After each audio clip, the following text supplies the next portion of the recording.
really liked how portable it was and how cute and small it was. Yeah. So I remember just like looking up the chords and like teaching myself essentially how to play it, and just was like kind of messing around with a few chords, and then ended up writing like a whole like 30 songs or something between the age of like 11 and 13 on ukulele. That was like my Wow. main Okay. instrument for a while. I kind of That's moved cool. away from piano. And then when I was like 13, 14, I was like getting into my teenage years, and I was like, oh, like ukulele's too childish. I was like, I want to move into the guitar. So then I picked up a guitar and then taught myself that one, and I've just been kind of playing mainly guitar and piano now. I've kind of let go of the ukulele, but I do teach it still. So okay, that's sort of fun. But hi, and welcome to the second episode of The Story and the Song. My name is Adri Love. I'm going to be your host. I'm a singer-songwriter, songwriting coach, and creator of the elements of songwriting. If you want any more information about either of those things, please visit adrilove.ca. So that's ADRILOVE.ca.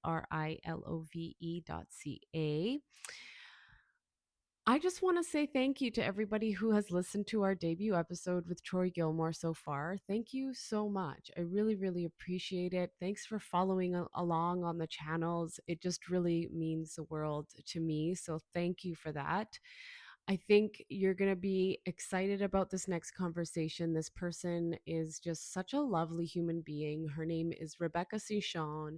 You probably know of her already, and if you haven't, definitely check her music out if you're into R&B, soul, electronic vibe. Definitely stay tuned in till the end of this conversation. She just released 3 singles, and they are just really reaching people. So she came on the show to talk about her songwriting process, her story and life in music, and just shared her really beautiful energy with us. So please stay tuned in. Make sure to like and subscribe and enjoy. How's it going? Thank you so much for coming out here. of course, thanks for having me. I'm so excited. I'm excited to have some chats. Yes. We have lots to get into. You just released your single Ego. Yeah. It got played on CBC. Congratulations. Thank you. And then not too long ago, you also released Stuck in the Storm. Yes. Which has had some pretty good success as well. And then you have your show at the Massey Hall coming up in Toronto. So many exciting things. Like this is so amazing. We have lots to get into. But before we get into all of that, let's just start at where you got your start in music. When did you start songwriting? Let's let the people know what your story is. Okay, my story. I love this question, honestly. So I started when I was really young. I was about like 4 or 5 was sort of when I started to sing, but it all started by being in a really musical family. So my dad's an amazing musician, and I was sort of just immersed in music very early on. Was very fortunate to just be so surrounded by it. And so I kind of naturally came into it when I was like 4 or 5. I started to sing, and both my parents were like, oh yeah, she's definitely going to be a singer. Like I was just very loud and vocal and very creative. And so they were like, oh yeah, this is her path or whatnot. And so I kind of just continued to sort of sing and pursue it. And then I started to songwrite. Like I started kind of co-writing with my sister when I was like 9, 10, these like silly songs. And then there was a point when my sister was writing so much, and I was like, you know what? I kind of want to do it alone. So then I started to write alone when I was like 11 years old. So it was kind of in that span of like the 2 years or whatever that I kind of was like, I want to be independent and do it myself. So love it. And then since then I've just been writing and singing and just pursuing it. Yeah. And when you first started writing those songs, like what genre were you kind of leaning towards at that time?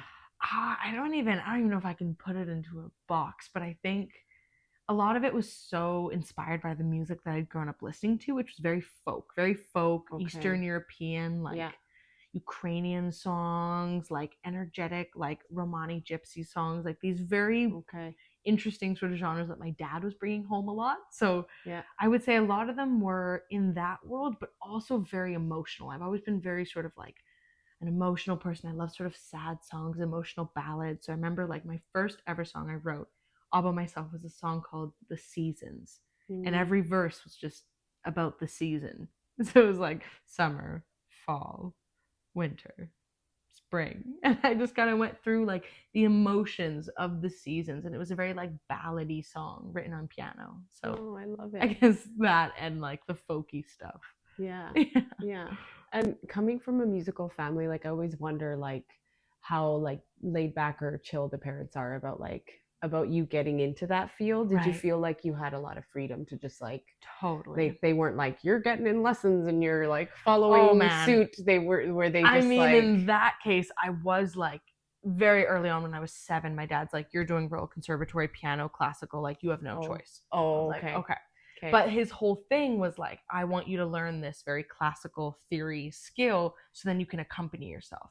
So it was Yes. always in like good reason, and because they were so involved with music, they had a really good sense of like, get your theory, get your foundation, and then Yeah. explore. Right. And so I definitely was very not angry, but I didn't love it that much. I loved kind of doing these like examinations and like challenging myself, but the actual like practicing and like playing the classical songs wasn't the dream. But then again, it was like leading me into like accompanying myself and starting to write. And so once I started doing that, it was like my parents were just kind of like, okay, yeah, just go off, do whatever you want to do, sort of thing. And so I did sort of like the few years of like training and stuff, but was never like constricted or anything by my parents. I felt like they were sort of very like, you know better than us, like you do what you got to do. Amazing. And Good. yeah, Yeah. feel very fortunate. Well, sure. and you kind of need that push too. I think some parents like Yes. like I'm a parent myself, so like you kind of struggle like how Yeah. much do you push them? course. Whereas as a child, you don't really want to stick to one thing. Totally. You do need to kind of be pushed in that direction. 100%. And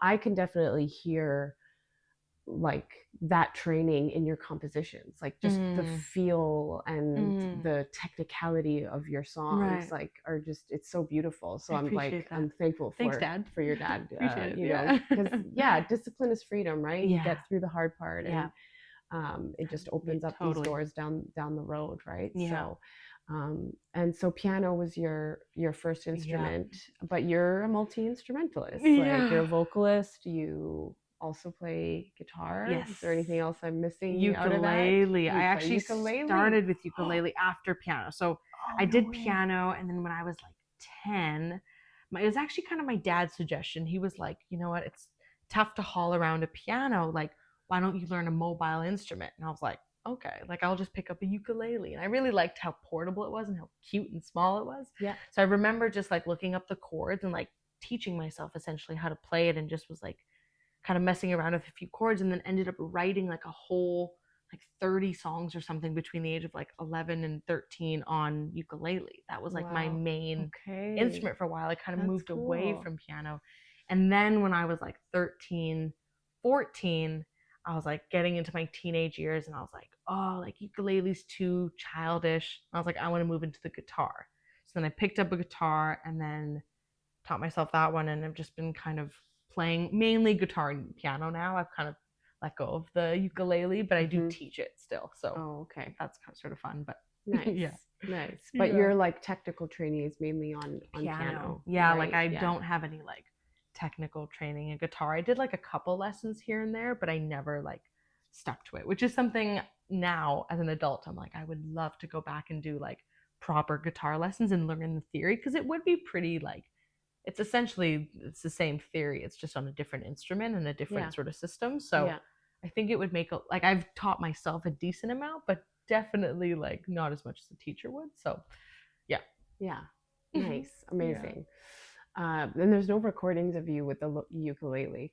There's some on my dad's Facebook. That's kind of the only place. There's like a couple videos of me singing like a song called Rose Petals on a balcony, like playing my ukulele. And I always, how old are you there? I was like 12. And I would always bring the ukulele to like farmers markets. So I would do like busking, and I would always have like I remember like I still have the same ukulele I started on. It was just like a concert ukulele, and it had a pickup. So I would just go busking in front of like Save on Foods and like farmers markets at the age of like 11, 12. That is singing amazing. songs. I love that. Like your own songs. Yes. Yeah. I love it. Yeah, like I think actually only my own songs. That's crazy. Yeah. That's so cool. Yeah. I love that. I love that so much. Yeah. So how do you feel like growing up in a musical family? Like, how has that like shaped you as Oh. an artist? Like, obviously, like you just mentioned, you've got Mm-hmm. the your dad is a percussionist, Mm-hmm. world renowned Mm-hmm. percussionist. So Crazy. he Yeah. definitely encouraged you Yeah. to record things and just like Yes. stick to things. But like, is there any Totally. other aspect that you feel is worth mentioning about your I just think, growing up in that oh, kind of environment? there's honestly there's so many dynamics that I look back on now as an adult, like even just sort of the fact that both my parents were fully self-employed. Like that was something that I grew up around. My dad's a working musician, my mom was his manager. My mom was the one booking the gigs for him, and then my mom was always like on the back end, like doing the administrative side, and like my dad never sent an email. Like it was all my mom. And so just as Oh. like an adult now that like I'm fully in this self-employed place as well, Mm-hmm. and so I'm just like Mm-hmm. having seen them do it, it's given me so much faith in myself. Like, and they Mm. also like we immigrated here when we were really young, and my parents are Ukrainian, and so it's just the whole culture shock and like this sort of like their hustle and their ambition, like growing up and watching that, and then now becoming my own person and doing this full time as well, or to whatever extent. Mm-hmm.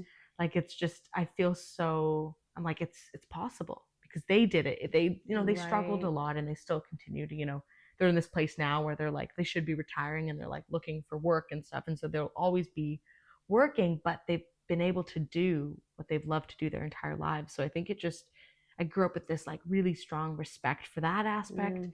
and then yeah, like just constantly being like pushed and motivated, and just because my dad understood that side of it so well, it was a lot of like despite like the sort of generational difference, he was still able to understand like, okay, let's get you in a recording studio, let's record some songs. And I think there was definitely it hit a point where I felt like I was independent enough to sort of take it into my own hands. Yeah. And I was like, I know the field, the industry now. And so I Yeah. was able to sort of have that like switch. But if it wasn't for my dad's like just all this, yeah, like so much sort of motivation and encouragement, like I wouldn't be Mm. here without sort of this like initial like push. Yeah, into the conservatory I went, like into all these things. Yeah, he bought me my first guitar. Like it's all these things that without that, like no, I wouldn't be here at Mm-hmm. all. Like he Mm-hmm. got me Mm-hmm. started so young Mm-hmm. so then I could kind of fly on my own eventually. So yeah, I honestly I feel so blessed, and like Yeah, all those that's awesome.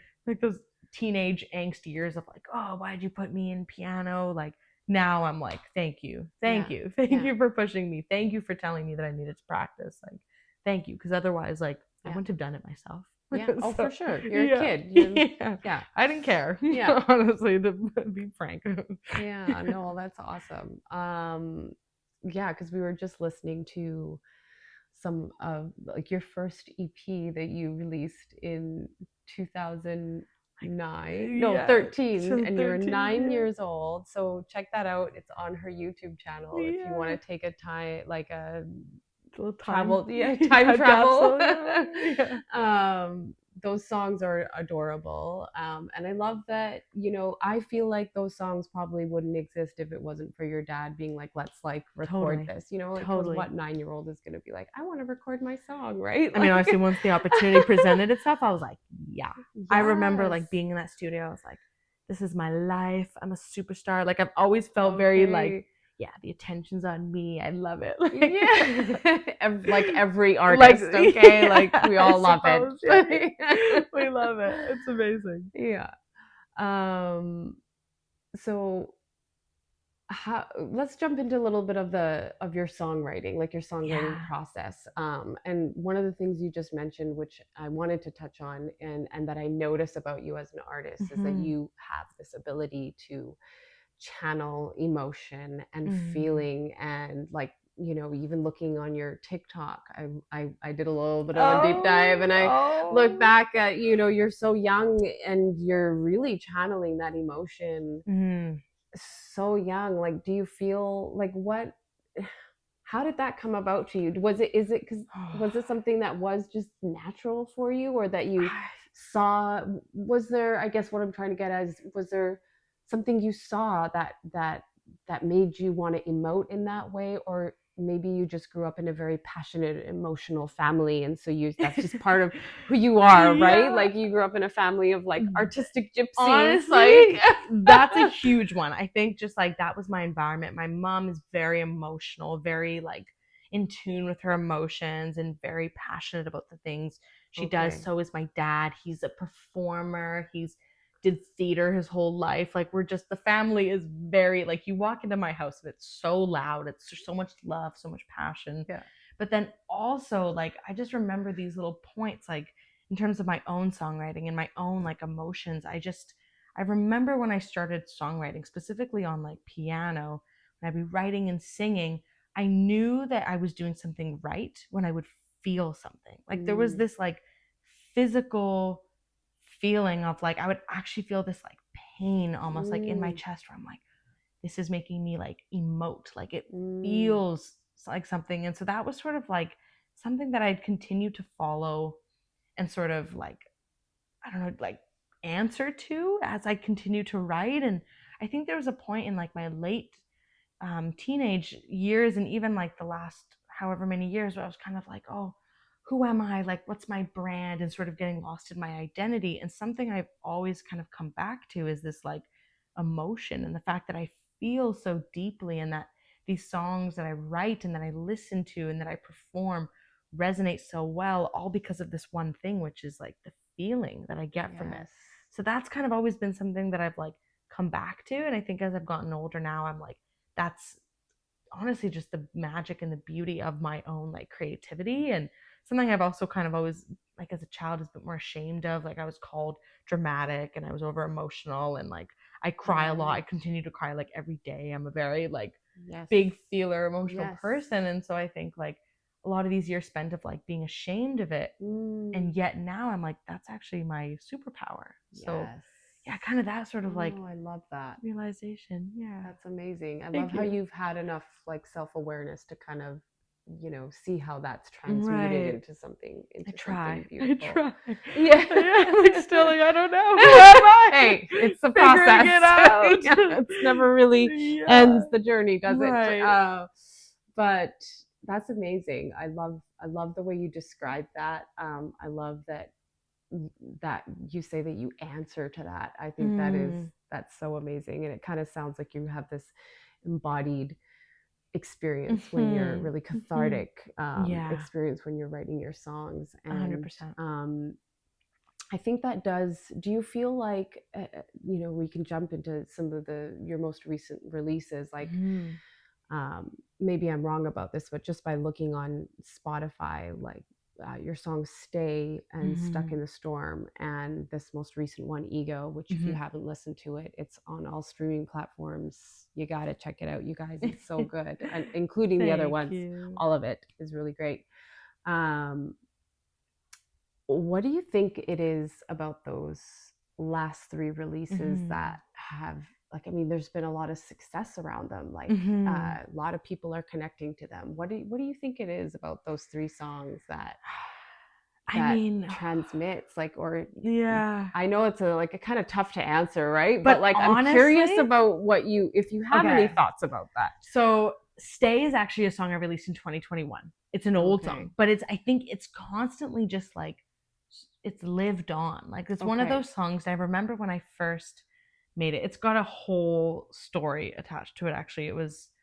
Please, I guess I'll get into it. Okay, yeah. I'm getting into it. So, if you want, no. So it's a great story. Honestly, it's a fantastic story. So, this song was written with and produced by and created with two other artists, Jacob Hoskins, who's like an EDM Indigenous artist, phenomenal. He's actually living outside of New York now. And at the time, he was my roommate, and he had just moved into this house of him, I, and four other people. It was a big like madhouse in Shaughnessy, Vancouver, and whatever. And his best friend is this man named Matthew, or he goes by Matt Trewhit, and he's a producer.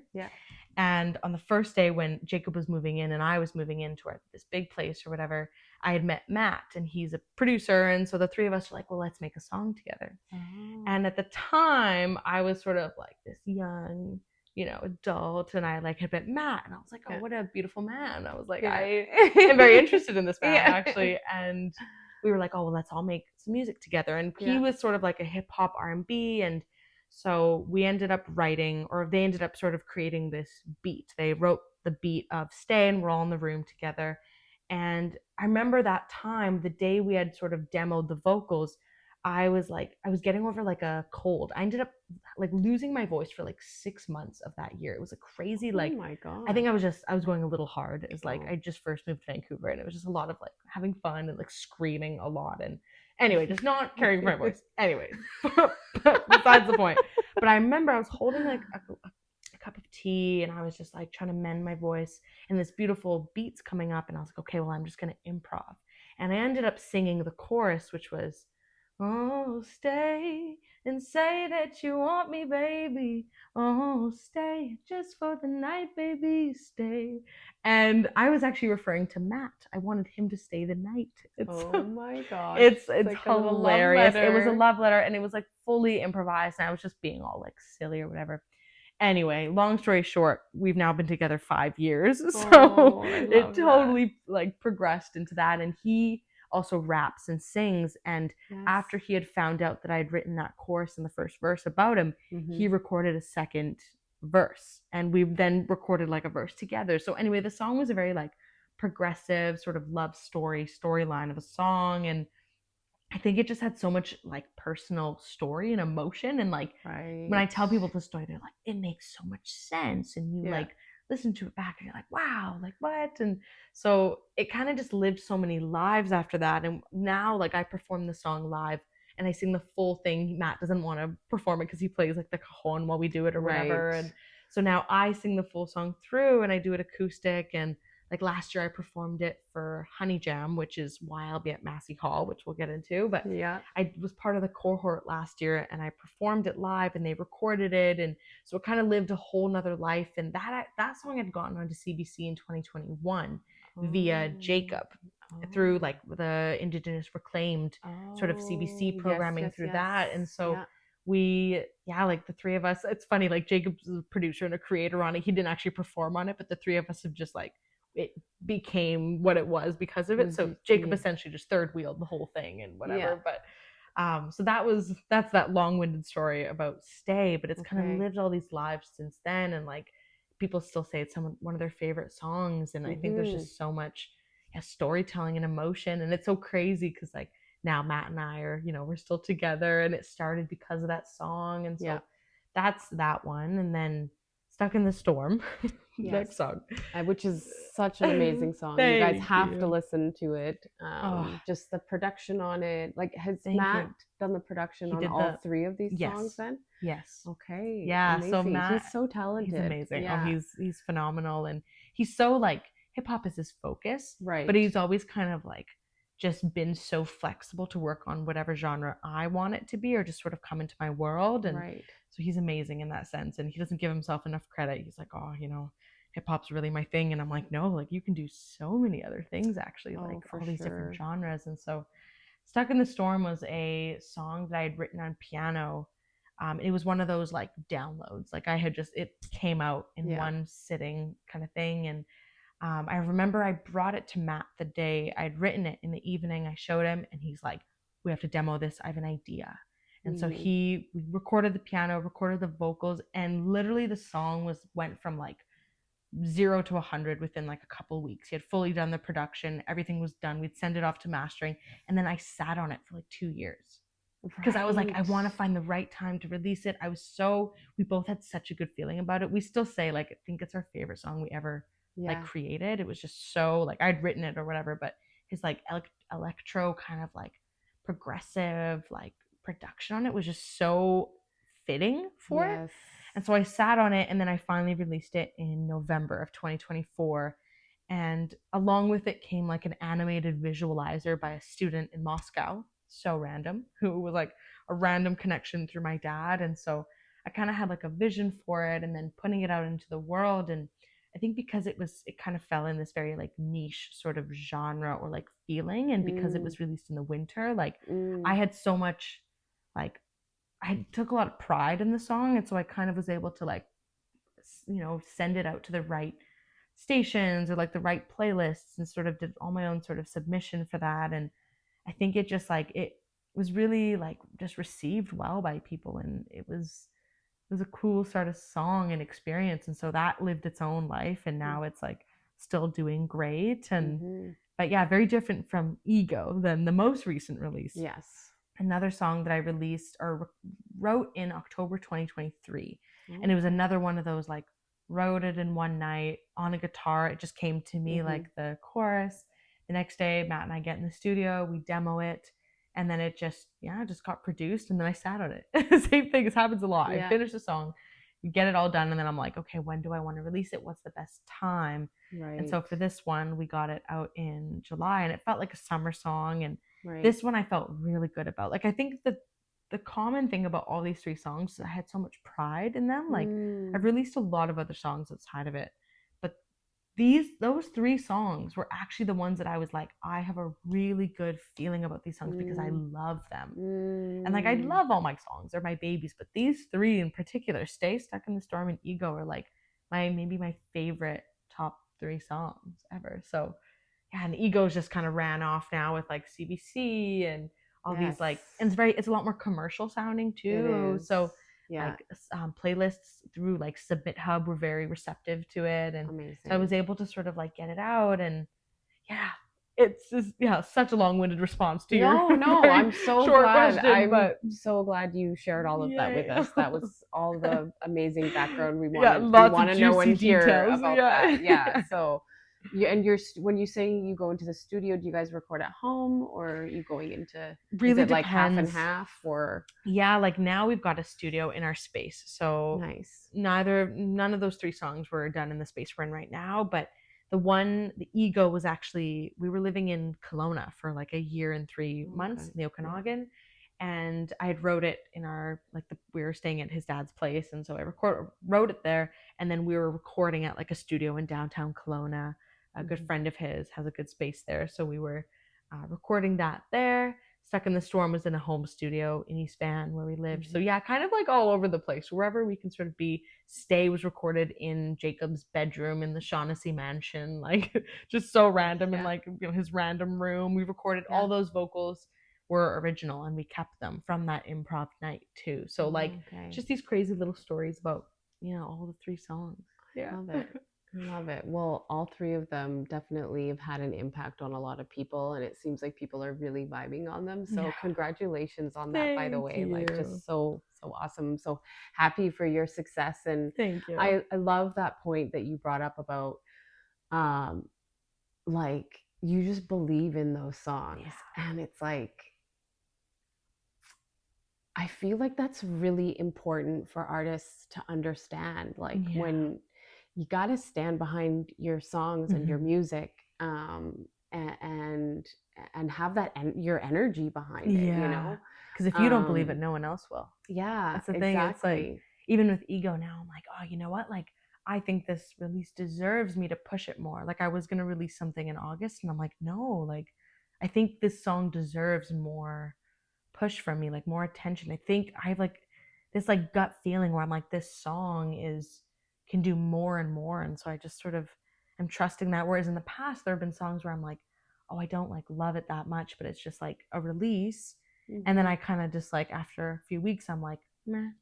Yeah. And then it maybe never got the same opportunity as like this song. But Yeah. at the same time, it's like, was my belief strong enough in it? Right. Totally. And I mean, as you grow older, you grow wiser, you're learning things, you're becoming more attuned with yourself, your body, your emotions, everything, right? Totally. Like, you're on the journey of life. And so that obviously contributes to it, because now you're 26. No, 20. How old are you now? I don't know. How old am I? I'm 23. Oh my gosh. 23. Okay. Yeah. 23. I'm 26. No, right. My other guest was 26. That's nice, why I got that mixed up. Sorry. No, that's okay. So I'm usually getting the guess. Oh my gosh. You're 23, you guys. Yeah. The world is your oyster. Is that the saying? I don't even know. I love it. So I'm curious, something that just popped up. Like, how did you get the song on CBC? Like, how did that happen? Yeah, I mean, I've been cold emailing them since 2016. Oh, have you? Oh, no way. Yeah, so I've just been like pitching my song via like the email or whatever, and then last year I did like an artist development program in Toronto called CMI, Oh, and they gave okay. us like, this is how you actually pitch to CBC. Oh, These are the emails for the programs. Like I've just been pitching like just to like the general email. I've been like, right. play my song. Yeah. And then it wasn't until I took this program and they're like, there are very specific programs that you actually want to like pitch directly to. Like, where does your Yes. song fit? Exactly. So getting that knowledge, I was like, okay. I was like, Stuck in the Storm felt very After Dark to me. And I pitched to After Dark. I didn't get Stuck in the Storm on After Dark, but I did, like, I sort of was getting, I was like sort of sharpening this tool of like, Yeah. okay, ego, where does ego live? And then Yeah. for ego, I was like, oh, I feel like it could be After Dark. It could be Marvin's Room, which is R&B. Yes. So I pitched to After Dark, and I got on After Dark. Oh, that's and so I got awesome. the email back, and I was like, oh my gosh! Like she just responded, and I was like, what? Oh, So I yeah, love after that you like have that moment. however many years, 9 years of just like Yeah. play my song. Finally, I'm like I finally got my pitch sort of figured out, and Yeah. it was a very, very validating response. I was just like, wow, I can't believe Yeah. I did it. Yeah. After like at this point, I think I have like 20 singles, 2 EPs. Like, you so. have a lot of music out there. Like your catalog is really impressive for Thank only you. 23. Like it's Thank you. very inspiring. It makes me want to release more music. So I love it. So you're collaborating with your partner, you're collaborating with your dad, because your dad actually plays on some of your songs so much. So on Ego and Stuck in the Storm. Yeah. And like so many tunes. Okay. Yeah, there's like a song called Together. He plays a flute. Yeah, like honestly, what we do is when the song is in its last stage, so we've got all the vocals down, we've got all like the instrumentation, everything we can do. Yeah. We literally just go to my family's home in Mission. Yeah. And Matt, he just brings like his interface and his laptop. Yeah. And we just play the song to my dad, and he just picks out the craziest instruments, and we'll just like throw anything onto it.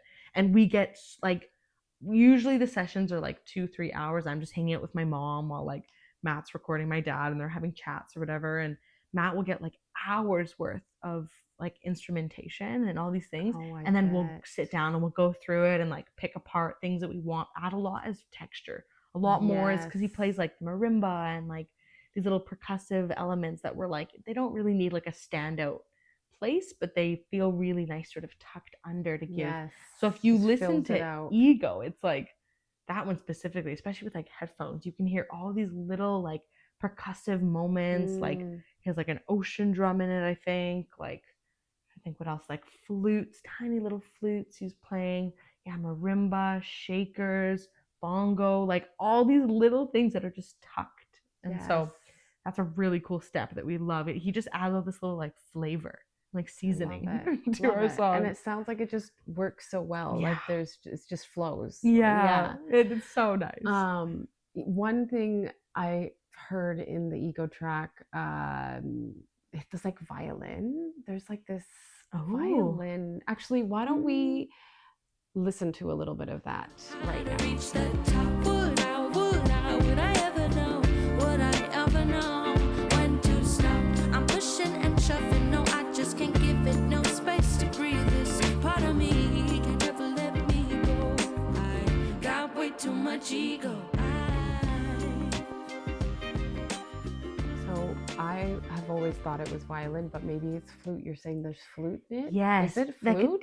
Yes. It's a flute. Shut up. It's a flute. Yep. No way. It's like a little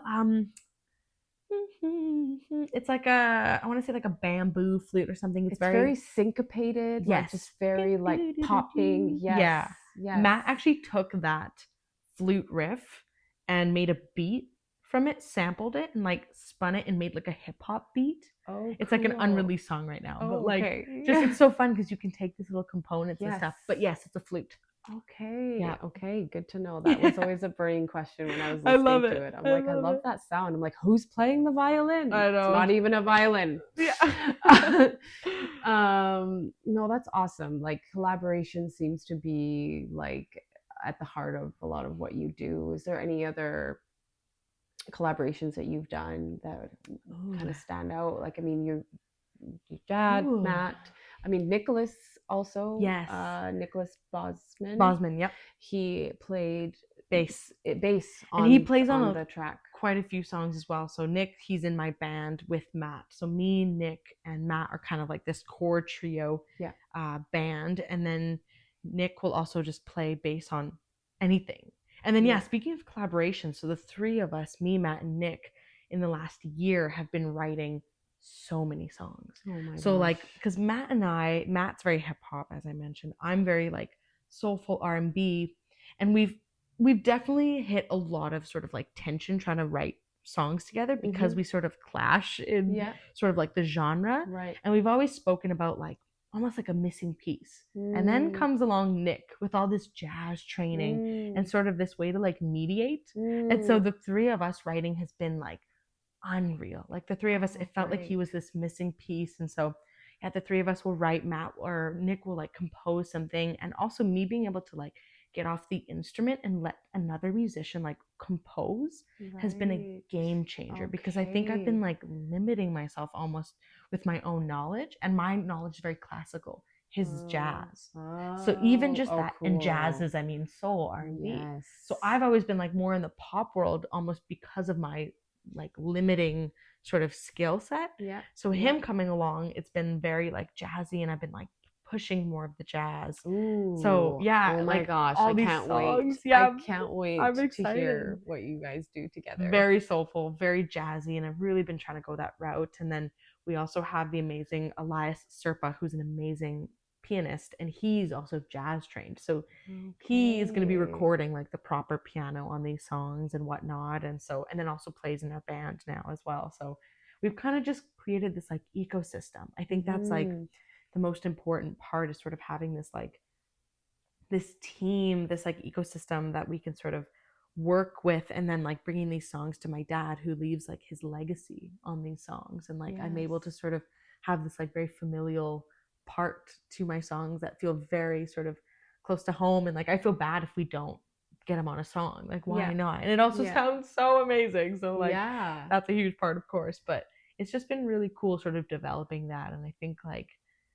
I've always been very sort of independent, and like I've isolated myself a lot growing up, and because I've come from like a very different culture and everything, I've always felt very like alone, and like I've always been like, oh, I need to do it all myself. And just in these last couple of years, like sort of letting that guard down and being like, no, like there's these people that believe in me and that want to be part of my vision, and just kind of trying to let them in and sort of let people help. And I think also it's a very like woman thing too, of just like wanting to do it yourself. And so I have all these men now that are helping me, but it's been amazing, and I feel so blessed. And they're also excited about it, and they believe in me the same way I believe in my songs and myself. And so I feel so blessed, honestly. What a great compliment. It sounds like you've got the right people around you. And I mean, I think it makes sense that you would want to have that sense of independence, you know, coming out of your teenage years and into your, I mean, you're only 23, you literally just came out of your teenage years. I guess so, you know, so it seems fitting that you would start to let that go and let people in. So that's awesome that you've been able to do that, though, because I'm sure that they're just sounds like they're really contributing to what you're doing. 100%. So that's awesome. And like another question that kind of just popped into my mind was like, how are you guys translating? Because a lot of your songs have a pretty heavy like electronic element to them. So how do you translate that to the stage? Like, how are you kind of working with that? Literally the question we ask ourselves every day. Because it all started, like I've always been primarily a performer. Like I've always done it very independently. I'd be on the stage, I'd have my keyboard in front of me, I'm holding my guitar, I'd play a couple songs of guitar, then I'd play piano, and I would always have these songs super acoustic, stripped down, like very, again, like one woman band kind of thing. And then along came Matt, and he's playing the cajon. Now I have a beat. And then Nicholas comes along. But then there was this huge gap. We have all these songs online, like even Stay, super electronic. It's got 808s in there. It's like all these sort of like electronic components, or like digital components that were not being represented live. And so that was Matt. That was like, we have to bridge the gap. He was sort of like, and Okay. the best for that because he just like Okay. can point out these little things. He's like, hey, we need to do this. This is sort of the next step. And so Mhm. we, as like a trio, we're like, okay, how do we start bringing in these sort of components? And so it started with like the simple backtracks. And so we Yeah. would do backtracks where Matt would be triggering it on like an Ableton Mhm. push or just Mhm. like a MIDI controller Mhm. essentially connected through his laptop. And then Nicholas would be playing bass and then I would be playing some instruments. Mhm. But then it didn't really solve the problem of like me getting off the instruments. Like I was Mm. still very much like playing these like live instruments. And I'm happy to do that sometimes, but I've also in the last little while have just been like, I really want to feel primarily like a vocalist and Yes. not sort of, and I would rather like bring musicians that are also way better at piano, way better at guitar on stage versus like trying to do everything myself. That's been a big lesson. It's just been Yeah. like, Yeah. I'm gonna get some help. Like I Yeah. think I need some. So like yeah, and then we kind of went from like the backtracks and playing the bass and stuff, and then now we've moved into like Matt playing a SP404, so it's like another MIDI controller, but it's a live looping slash live like drum sampling Oh, yeah, yeah, yeah, sampler. yeah, It's a yeah. sampler essentially. It's kind of, Yeah. not sure if you're familiar with it, but it's like Yes. he's playing. So he's now able to like play chopped up components. So he's able Okay. to still play these things. And then we're still definitely in this like development phase as kind of, because it kind of Yes. stops here. We're like, okay, Nick's playing the bass. Now we have Elias on keys. So Yeah. I'm off the keyboard. Okay, Sometimes I'll great. play guitar, Yeah. but generally, like because we've got sort of backtrack components and like electronic components, I can sort of focus on the singing. Mhm. And so the next thing is like we like how compact that is. Like we don't have a drummer. Like Matt could get on the drum kit, but for these gigs where there isn't a big budget or like he doesn't really have his own kit right now anyway, like we'd rather keep it compact and like mobile. So Mhm. we're still kind of in this place of like, okay, if there's like the budget for it and like the stage is right, like a festival, Yes. we'll do the full band, we'll do everything full out. Whereas like last week, Matt and I, because we love still playing just the two of us, like we started Mhm. out that way. Like he actually back in 2022, not to veer off too much, but after like a few years of being together, he'd always be at my shows. And at one point, he's like, I don't want to keep watching your shows. I want to help. So then my dad gave him his cajon. And so Matt Mm. learned the cajon for me. And we did a cross country tour. Just threw him right into it. Seriously? And he learned how to play the cajon on a cross country tour Oh together my with me. God, that's It's you very did a sweet. cross country tour. We didn't get Yes, to that in point. 2022. Yes, it No was like way. right post COVID, so it was quite calm. But we had gotten like a Canadian Music Week slot, so we were like, well, let's just Oh. drive to. We drove to Montreal and back Oh, that's so together. fun. Was it It fun? was so fun. It was like it was Okay. amazing. It was the most fun thing. We did like a month on the road, and yeah, and then did like this like very acoustic duo thing. And so like just the other day we were in Kelowna together playing a winery gig, and he was back on the cajon and I'm Yeah. on the instruments. So Yeah.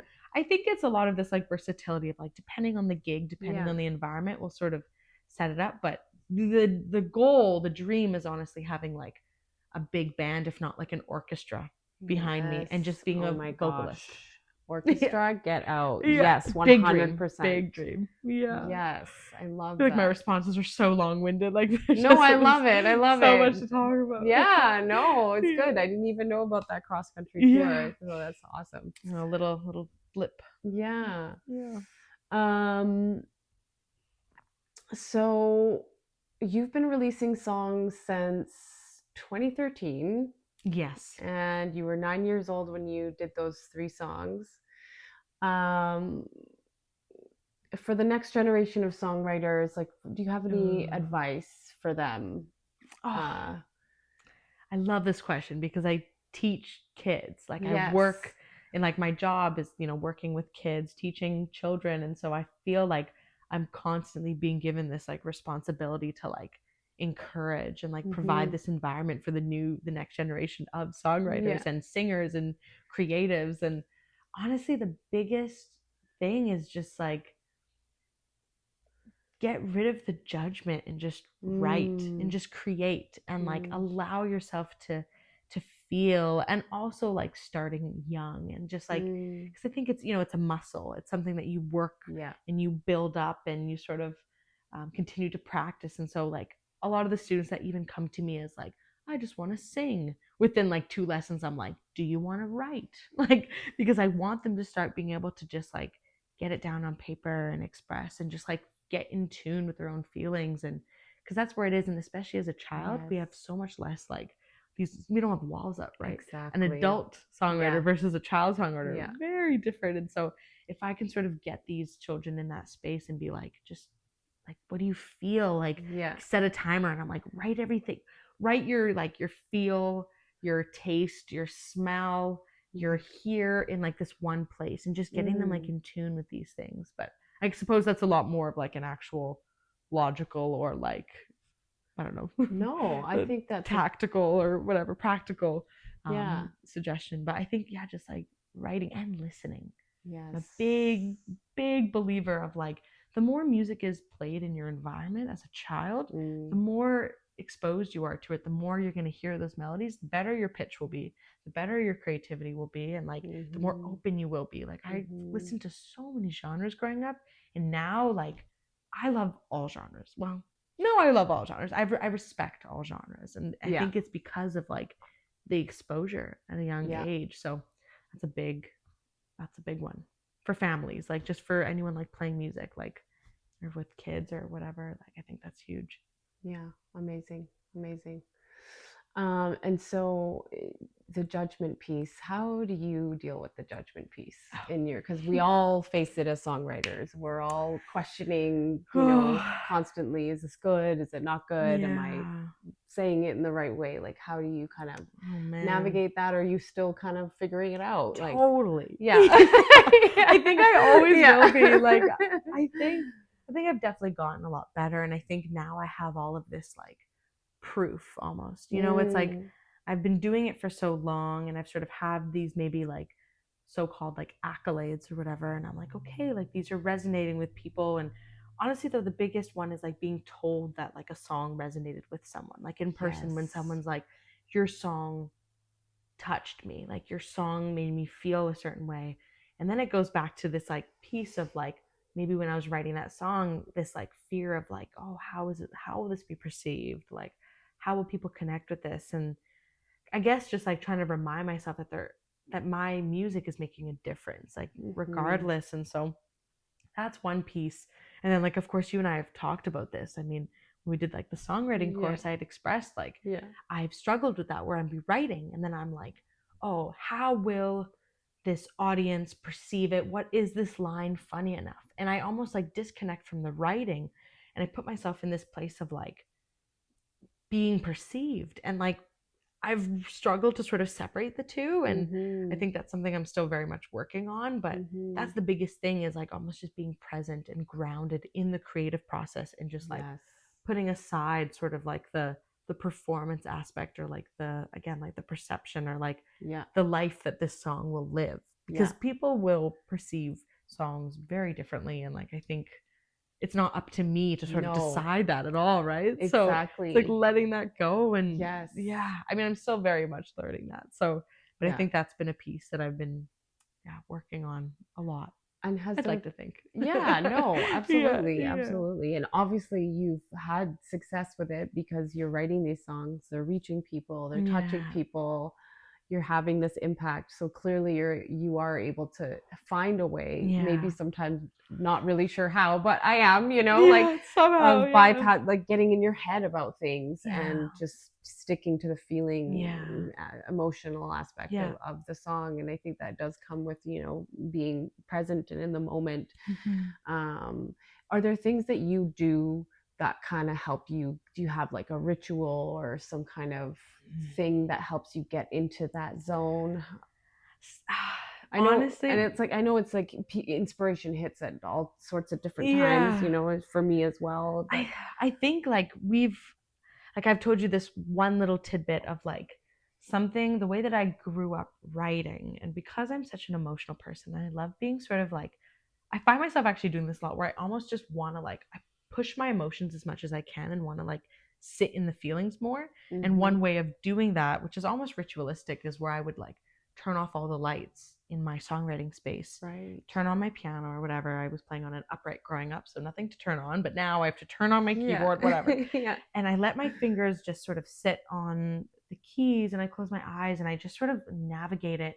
And will play like a chord progression sort of over and over again and sort of just like see what comes out. But that like cue of having the lights off and not like being able to see my fingers or being able to sort of see myself, like there's this component of like just being very vulnerable in that state. I'm also very big on like being completely alone. Like even the fact that I live in an apartment, sometimes I'm like, oh, is someone like, can someone hear me from outside? Like just the other day, I was just like playing and my window was open and I could hear people talking and I was playing and I was like, oh, can they hear me right now? And immediately that took me out of like this like inward sort of state. And so that's been sort of a struggle for me to sort of overcome and like separate because I'm such a performer.